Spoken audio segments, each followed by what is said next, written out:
Hi, host Eric here. Talking to people. Now, so Ben Shapiro gets a lesson in being discursively fit. I watched 12 minutes 30 seconds of this thing. First of all, let me just say he's very well organized. He spends the first good chunk of time establishing that, in fact, sexual harassment is a serious problem that's widespread, or we're hearing a lot about. So he points out Roy Moore and House members, $15 million in payouts. He shows a clip to Jon Stewart, who expresses how stunned Jon Stewart is that Louis C.K. liked to jack off in front of chicks who didn't want and expect to be jacked off of in front of. But then Jon Stewart makes this horrible conflation where he says, I have had problems with alcohol. I've had friends with alcohol problems, gambling, drugs. We've lost some of them, and it's always the case you wonder, could we have done more? Could we have done something? Okay, that's not equivalent at all, Jon Stewart. One of those things is transgressive, and one of them, and the other three are not. Freaking conflations drive me insane. All right, so then he talks about George Takei and how George Takei's going to get away with it, but I think George Takei's answer was fairly convincing as answers go. I agree with homeboy Ben Shapiro's critique of the sketch dissembling thing that George Takei did in his public statement, but I actually think George Takei's statement is pretty convincing. And he doesn't give me any reason not to. He just sets George Takei next to Kevin Spacey and says they're both living as gay men now. Well, that's cute, Ben. Talks about HuffPost, Vice getting sexual harassment claims. And then he asks a core question, which is an interesting question. Why are we hearing about it all of a sudden now? And we haven't heard about it before. And he says there are two possible answers. We're now better. In other words, we used to tolerate, no longer do. Or, and this is the answer he favors, the left is using this to get Trump and more. What they really want to do is they want to use the sexual harassment domino thing that's happening to get Trump and more. And they're making it happen as a consequence. Then he offers the following irrelevancy. He points to a leftist writer, or a writer who he identifies as being part of the left, Matt Iglesias, who's a writer I'm familiar with as well.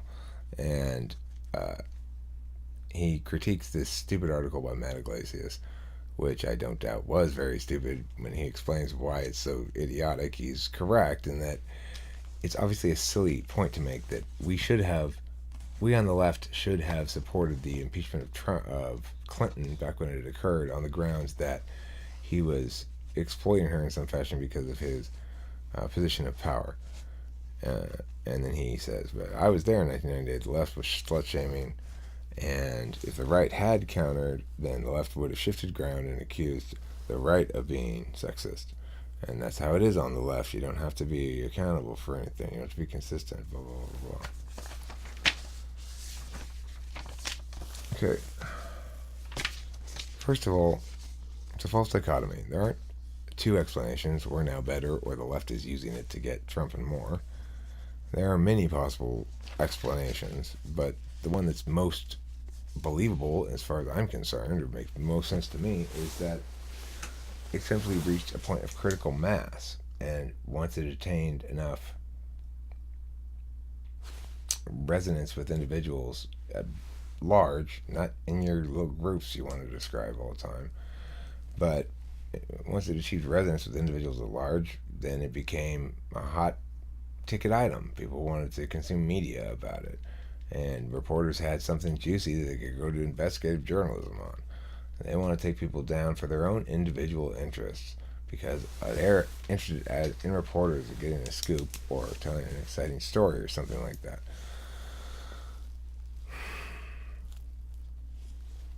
Is it true that media outlets represent various positions and that they advocate either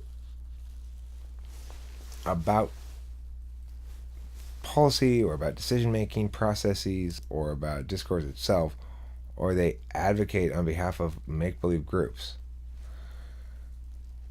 If you're advocating on behalf of, if your core message is the left is bad, then you're not there yet.